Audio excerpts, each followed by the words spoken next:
Good day, everybody. My name is Siyabonga Hlatshwayo. I'm from the East Rand, and I'm currently 23 years of age. So yeah, that's basically my bio. But I'm a visual artist. Just graduated from UJ.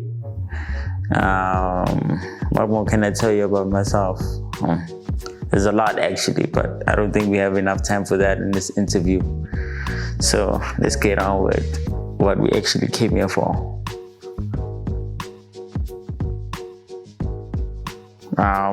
Well, my strong suits in visual art is mostly painting.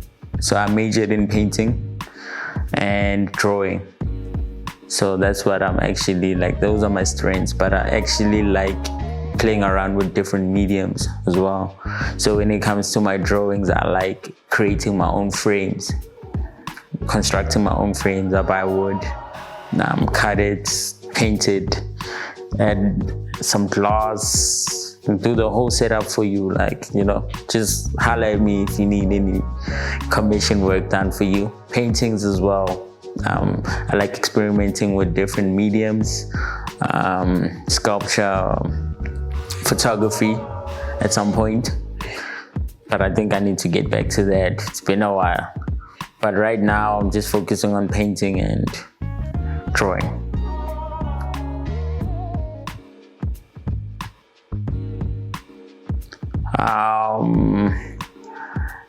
As young as I can remember, I've always been an artist. I've always loved making art. I've always liked drawing and creating pictures. I've always liked creating, So I don't remember when I decided that, I'm an artist, I'm a visual artist. It's always been something instilled in me, to a point where I started making music in high school. So I kind of fell out of love with art, but it's still an art medium anyway at the end of the day.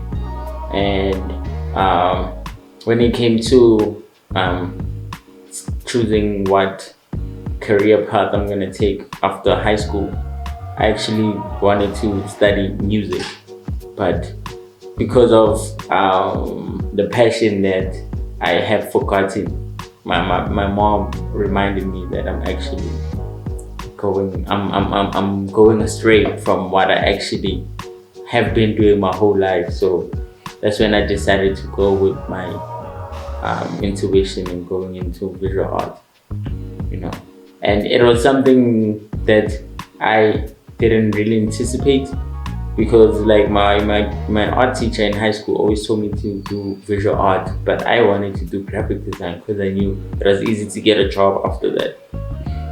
Little did I know that UJ is gonna decline my my application for graphic design, because they had this new system of applying, accepting students, and then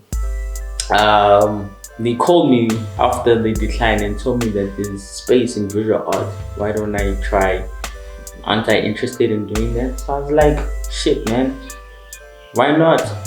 So that's how I ended up in visual art, and then I fell in love with it again.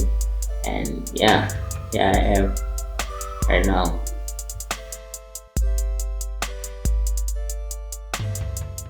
Okay, so as I started studying visual art at UJ, I just did it because it was a thing. When you're young and you're doing something you love, and you kind of get distracted and lost within the process, So at that point, because of the curriculum that we were learning at the time, they never really teach us of how to make money off art.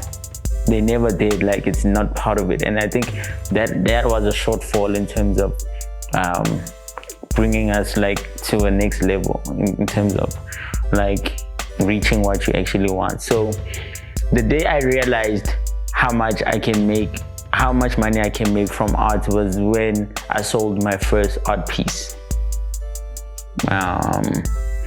That's when I realized that actually, my art is actually good enough for me to be on that stage where I can sell my work. And it was at an exhibition at Mall of Africa, which happened last year, 2019, March, autumn. It was an autumn collection. Some international New York art collector bought 4 of the 5 works that were on show that time, amongst so many other artists, so many other talented artists. That's when I realized, and that was 4 years down the line in my studies. So imagine, first, second, third year, I had no idea of how I'm gonna make money from this. But I knew that in the back of my mind, I knew that you find these people that like art, that love art, and they collect art. But I didn't think I'd be in that space where I know where my market is. So after I sold my first artworks, that's when I realized that, you know what, there's a market and I can tap into it and just make sure that I am consistent. And that's the key to making money off this. And so I guess the process of actually being recognized and getting your work sold and known is, first, people should know you by name. Galleries should know you by name. That's what at least they were able to teach us, that we must be on every gallery's mailing list, so that when there's new exhibitions or there's competitions, we know about it first and we know about it on time, so we can produce work good enough for us to put it out there and get accepted. And then if your work makes it for the exhibition or the grand finale opening of the competition, you get a lot of exposure, because a lot of art collectors, a lot of other artists are part of that.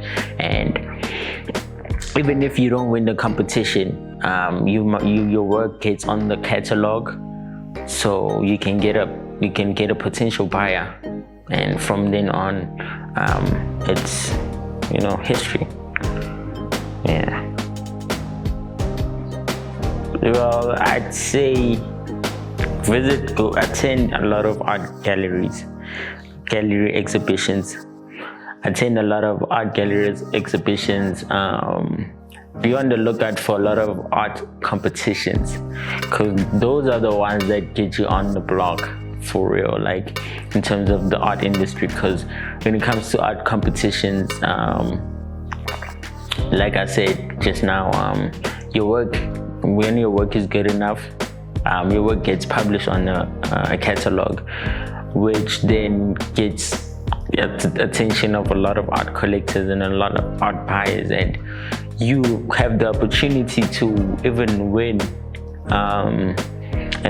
you even win the prize. And most of these competitions have this thing of, if you win, you first prize. If you make it to the first prize, you usually get a large sum of money from it, and they give you your own solo exhibition the following year. So they give you enough time, a year, for you to produce a body of work that should have a whole solo exhibition the next year. And they bring all their clients and they bring all their connections. So that's something to look forward to for real. Like, if you can get yourself into that state, you are set for life, I suppose. Yeah.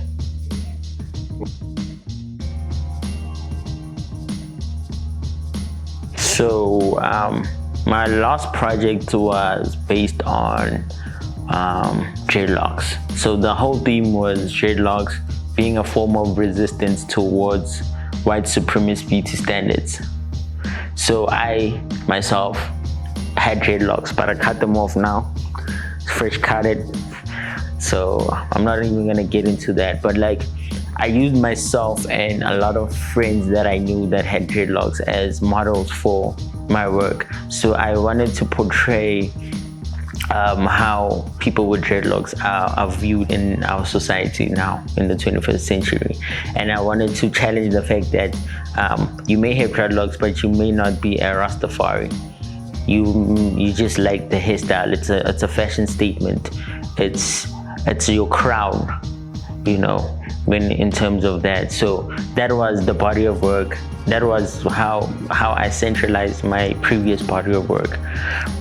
But now I'm moving slightly to something more technical, something that involves a lot of technology, but it's derived from a movement called Afrofuturism.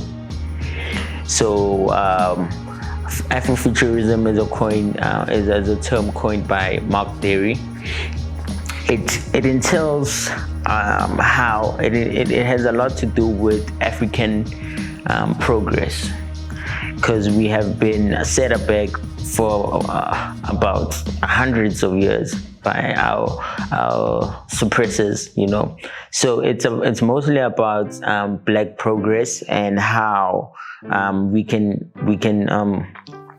visualize and perceive a better future through art.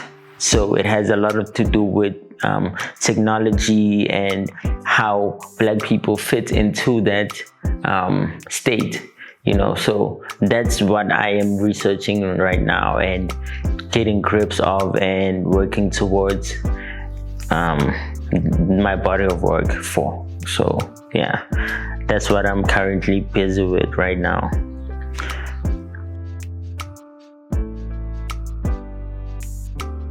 Okay, you can find me on Instagram. I have a page, an art page called _studios. Something I just started developing. I've had the page for a while now. So yeah, I've had that page for a while. So I have a couple of followers already on it, but I took down my work currently. So because I'm starting a new body of work, so I wanna recreate and reinvent myself within the arts industry.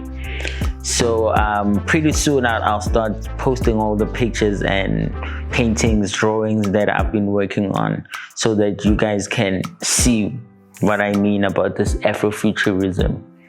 So yeah, look out for that. So it's again at _studios. You'll find it there, and as soon as you come across the profile, you'll see my name, Siyabonga Hlatshwayo, and then you'll know. But don't be alarmed if you don't see any artworks yet. Just hit follow. I follow back, and soon enough you'll start seeing my work being put up and curated on that page. Yeah.